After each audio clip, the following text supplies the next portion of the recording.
जंतर मंतर से संसद मार्च की ओर युवा बढ़ रहे हैं। हालांकि दूसरी बैरिकेडिंग तक ही उन्हें रोका गया है, उससे आगे बढ़ने नहीं दिया जा रहा है।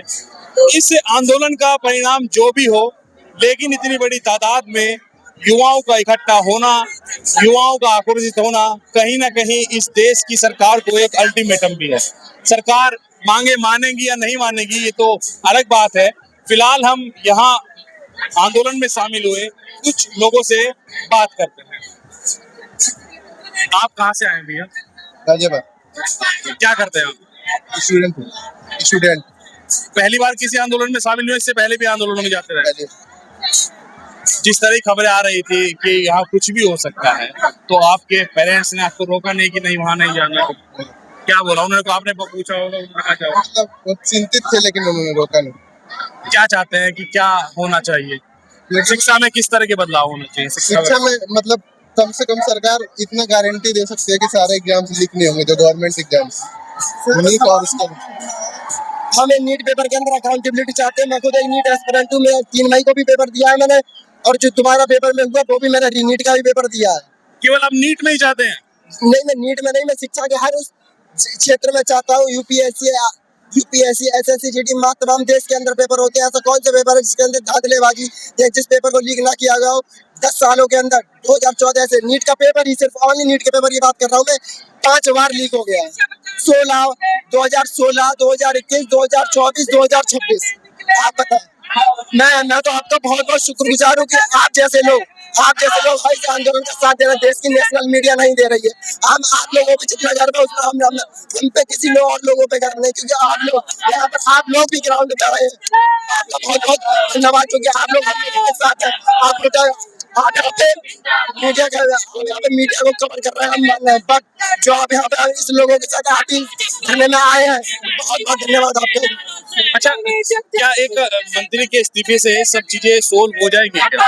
एक जवाब दे ही रहेगी। सोनम बाजू ने बहुत अच्छा आंसर दिया था। जब कोई चीज स्टार्ट हो, एक बार आंसर देना तो स्टार्ट हो। जब व्यक्ति मुंह खोल ही नहीं रहा है तो क्या एक बार वो कह दे हाँ या ना, कुछ तो बोले। एक व्यक्ति 20 दिन से अंगर स्ट्राइक पे बैठा, तमाम लोग बैठे हैं, एक बार वो अपने मुंह से कुछ तो निकाले।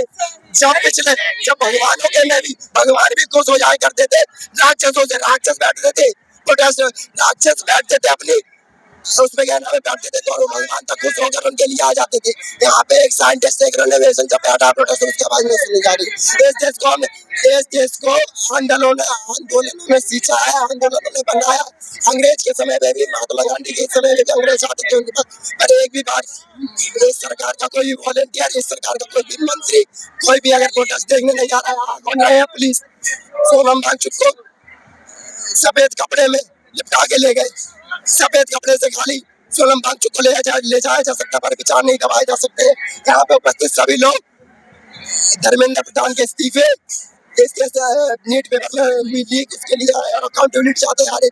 अगर करप्शन हुआ, ये पहली बात तो पहले प्रोटेस्ट में नहीं आया हूँ। मैं नीट एस्पिरेंट हूँ, 2 साल से मैं नीट का एग्जाम दे रहा हूँ। क्या कोहली हर मैच में अच्छा चलता है? क्या जसप्रीत बुमराह हर मैच में विकेट लेता है? नहीं। एक दिन एक समय भी होता है। आप पेपर लीक करके क्या है कि पेपर लीक हुआ है, बच्चे तो पढ़ लेंगे। अरे आप पढ़ के देंगे, आप पे खुद नहीं पढ़ा जा रहा। आप पे कितनी डिग्रियां हैं, पहले ये देखें। आपको क्या लगता है कि सरकार क्यों नहीं सुन रही? बात करना भी जरूरी क्यों नहीं समझ रही है? मैं बताता हूँ आप क्यों नहीं समझ रही। इलेक्शन है ना, अगर धर्मेंद्र प्रधान इस्तीफा दे देंगे तो वहां के वो हट जाएंगे, और वहां के अगर वो हट जाएंगे तो वहां के वोट कहाँ जाएंगे? एक जगह की सीट भी मारी जाएगी।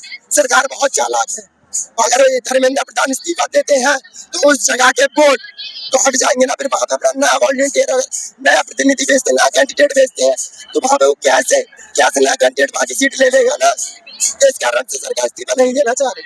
मैं, मेरे मामा, मेरी दीदी, मेरे पापा, मेरा पूरा परिवार इस प्रोटेस्ट में आया। कहाँ से आया? मैं जिला बदायूं 250 किलोमीटर दूर से आया हूँ। आप बताइए उसे कितने लोग आए होंगे लगभग? 5-6 लोग आए। दिल्ली मेट्रो के अंदर राजीव चौक में बंद कर दिया इन्हें। मेट्रो स्टेशन क्यों बंद कर दिया? इसलिए बंद कर दिया ताकि लोग नहीं आ पाए मेट्रो के अंदर में। मेट्रो में तो हमसे कह रहे हैं कि राजीव चौक बंद कर दिया गया। जब वहाँ पे इंकलाब जिंदाबाद के नारे लगे, जब वहाँ पे लोगों ने कहा कि हमें प्रोटेस्ट में जाए, तो बहुत फोर्सफुली उन्होंने गेट खोला, पालिका बाजार का गेट बंद कर दिया, राजीव चौक पूरा बंद कर दिया उन्होंने। ये कहते हैं कि मैं चौकीदार हूँ, चौकीदार दिख रहा। आप देख सकते हैं कि एक प्रदर्शनकारी को भीड़ में चोट भी लगी है, उन्हें ले जाया जा रहा है। अभी हम कोशिश करते हैं कुछ और लोगों से बातचीत कर ली जाए। आप पहली बार किसी आंदोलन में आए हैं? पहले भी आए? हम तो कई बार आ चुके हैं ना। नहीं, ये स्टूडेंट आंदोलन इससे पहले भी आए? पहली बार आए हैं। हमारा भांजा है साथ में, भांजी के साथ में आए हैं। अच्छा, तो आपको क्या लगता है कि सरकार क्यों नहीं सुन पा रही? सरकार उनकी सुनती है, सरकार उनकी सुनती है, गरीबों की नहीं सुनती है। जो फंड देते हैं, अडानी अंबानी फंड दे रहे हैं और सब कुछ तो बेच रखा है, तो गरीबों की सब नहीं सुनती है सरकार। इसलिए तो हमको कॉकरोच बोला गया है, इसलिए तो हम कॉकरोच जनता पार्टी में आए हैं। छात्रों को क्या बना रखा है, कीड़ा मकोड़ा बना रखा है। हर बार पेपर लीक कर देते हैं, जब चाहे तब अपना पेपर लीक कर देंगे। उनकी तानाशाही नहीं चलेगी। अब हम तो धर्मेंद्र प्रधान का इस्तीफा मांग रहे हैं और लेके रहेंगे, हम अड़ेंगे नहीं यहाँ से। अब हमारी ये सोच है कि जितने युवा हैं वो ज्यादा जुड़ने का काम करें, और जो नहीं आना चाहते हैं वो लोगों को जागरूक करें और इसमें भाग लें और मोदी धर्मेंद्र प्रधान का इस्तीफे की मांग करें। भैया आप कहाँ से आए? जी मैं दिल्ली। पहली बार आंदोलन में शामिल हुआ हूँ। पहली बार जी। हाँ जी। कैसा क्या अनुभव है अब तक का आपका? यहाँ पे ना बहुत अच्छी एनर्जी है सबकी। बंदा किसी भी मूड से है, लेकिन यहाँ पे आके ना इतना एनर्जेटिक फील कर रहा है बंदा कि हाँ कुछ करना है। लेकिन ये सरकार आप लोग ही सुन नहीं रहे। इतने दिनों से आप लोग आंदोलन पर बैठे हैं, बात करना तक जरूरी नहीं समझ रही है, क्या कारण है? चोर है सरकार, पहली बात तो सरकारी चोर है। चोर क्या करेगा बंदा? अकाउंटेबिलिटी नहीं है। यहाँ पे 1 महीने से बंदे खड़े हुए हैं, सोनम वांगचुक को वहाँ पे हॉस्पिटल ले गए हैं। कोई अकाउंटेबिलिटी नहीं है यहाँ पे। कोई सरकार आए बात करे, जब भी तो सारे गैदर हुए हैं। मैनिपुलेशन किया जा रहा है रिपोर्ट्स के। लेकिन जब इलेक्शंस होते हैं तो यही लोग जीत जाते हैं। ईवीएम हैक कर रखे तो क्या होगा? और क्या हो सकता है? ईवीएम हैक हो रखे हैं तो और क्या हो सकता है? मेरा कहना है लड़ो, लड़ नहीं सकते तो बोलो, बोल नहीं सकते तो लिखो, लिख नहीं सकते तो साथ दो, और साथ भी नहीं दे सकते तो उन लोगों का मनोबल बढ़ाओ जो तुम्हारे हिस्से की लड़ाई लड़ रहे हो। अगर इतना भी नहीं कर सकते तो घर पे मोबाइल पे बैठ के वो टिप्पणियां मत करो जिससे ये प्रोटेस्ट, ये आंदोलन का विरोध हो। मेरा तो इतना ही मानना है। आपको कभी कभी सोचते होंगे तो कभी ऐसा लगता है कि कॉकरोच जनता पार्टी को एक राजनीतिक दल के रूप में भी स्थापित हो जाना चाहिए, लगता है?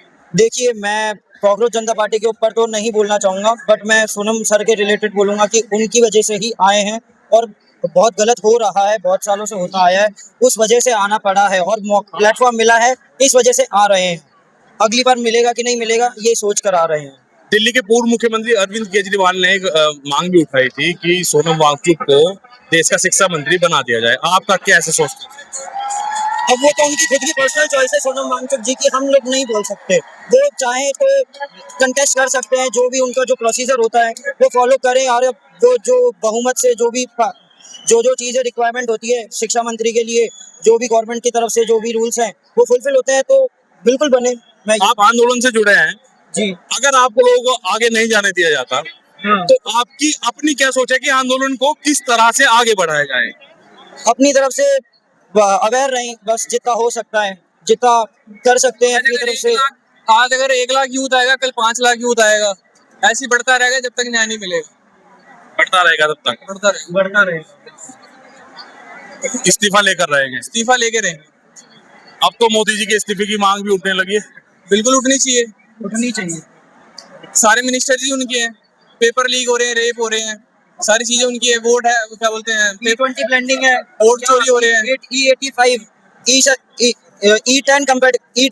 E10 कंपेटेबल गाड़ियां नहीं थी, E20 कंपेटेबल गाड़ियां नहीं थी, 2007 का आया हुआ है, फिर भी अभी तक वो कांग्रेस ने अपने टाइम में क्यों नहीं, अपने कार्यकाल में क्यों नहीं चालू किया? क्योंकि इंडिया उसके लिए तैयार नहीं था, और गडकरी को नहीं दिख रहा कि इंडिया इसके लिए तैयार नहीं है, बस अपने बच्चों के प्रॉफिट बनाने के लिए वो लगातार लगा पड़ा है। लेकिन सरकार तो मानने को ही तैयार नहीं है। तो वो बोलता रहा हूँ, तभी तो सरकार अकाउंटेबिलिटी ही नहीं है। परवीन जो कह रही है कि E20 से गाड़ी पे कोई प्रभाव नहीं पड़ रहा है, मैं एक खुद पंप ओनर हूँ, और पहले जो भी मेरे पास ग्राहक आते थे वो कभी हम लोगों को नहीं कहा कि हाँ ये मेरा गाड़ी का एवरेज कम गया या मेरा गाड़ी खराब हो गया, कभी नहीं। ये 3 महीने से जब से ये हुआ है लगातार ग्राहक का कंप्लेन आ रहा है, तो मैं कैसे मान लूँ? मैं ग्राहक को देखूंगा ना, मैं या तो नितिन गडकरी है उनको तो नहीं, उनका बात तो नहीं रहेगा ना, क्योंकि ग्राउंड पे हम लोग रहते हैं तो हम लोग को मालूम है कि क्या स्थिति है डीजल पेट्रोल की। आप लोगों को उम्मीद थी कि इतनी बड़ी तादाद में युवा यहाँ पहुंच जाएगा? नहीं, मैं बिहार से आया हूँ। और मैं अपना बिजनेस छोड़ के तभी यहाँ आया हूँ, इसलिए कि कम से कम हम लोग तो कुछ नहीं कर पाए मगर मेरे आने वाले जनरेशन आज़ादी से जी सके, बस इसी उम्मीद। आपको लग रहा था कि जैसे आप बिहार से आए हैं, ऐसे देश देश की इतनी बड़ी तादाद? हाँ, उम्मीद था। ये जो आंदोलन अभी हो रहा है, ये अनशन जो हो रहा है, ये हमारे गांव में ये लोग हर व्यक्ति के जवान पे है। मुझे कहना नहीं चाहिए लेकिन मेरा पत्रकारिता का जो भी अनुभव है, मैंने इतनी भीड़ एक साथ कभी देखी नहीं।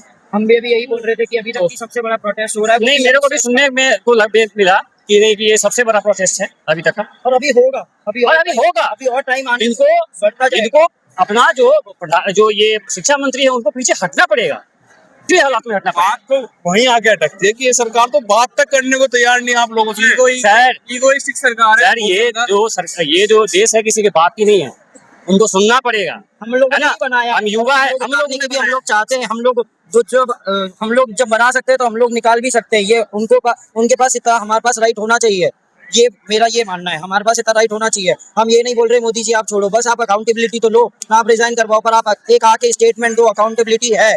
इस डेमोक्रेटिक कंट्री में रहते हैं हम लोग, और डेमोक्रेटिक कंट्री के अंदर हमारे पास अकाउंटेबिलिटी नहीं है तो क्या फायदा है। बिल्कुल चाइना सब जापान वगैरह जिधर भी XYZ जिधर भी डेमोक्रेसी नहीं है, वैसा हाल बना रखा डेमोक्रेटिक कंट्री में भी, कोई अकाउंटेबिलिटी नाम की कोई चीज ही नहीं है।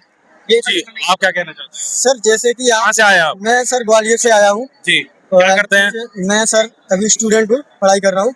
आप जैसे पूछ रहे हैं कि अगर धर्मेंद्र प्रधान जी ने अगर इस्तीफा नहीं दिया तो आप क्या करोगे, तो मेरा यहाँ पे जितने भी लोग आए हैं उन सभी से सिर्फ एक ही अनुरोध है कि वो यहाँ से जाएं, जब अपने शहर, अपने गांव, मोहल्ले, गली जहाँ भी जाएं, वहाँ पे जाके इस निकम्मी और भ्रष्ट सरकार के बारे में जाके लोगों को जागरूक करें और उनको बताएं कि जब हम वहाँ पे गए थे तो हमारे साथ क्या हुआ और ये सरकार कितनी तानाशाही कर रही है।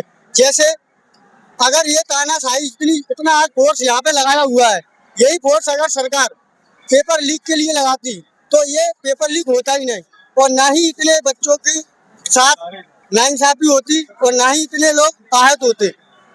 ये लोगों से अनुरोध करता हूँ, दोबारा फिर इस चीज को मैं बोलना चाहता हूँ कि यहाँ से जाने के बाद कृपया करके हर गली, हर मोहल्ले, हर शहर जहाँ से भी आप लोग आए हैं वहाँ पे जाके इस निकम्मी सरकार के बारे में जरूर बताएं कि ये कितनी निकम्मी और भ्रष्ट सरकार है। इस तानाशाह सरकार को हमको उखाड़ फेंकना है।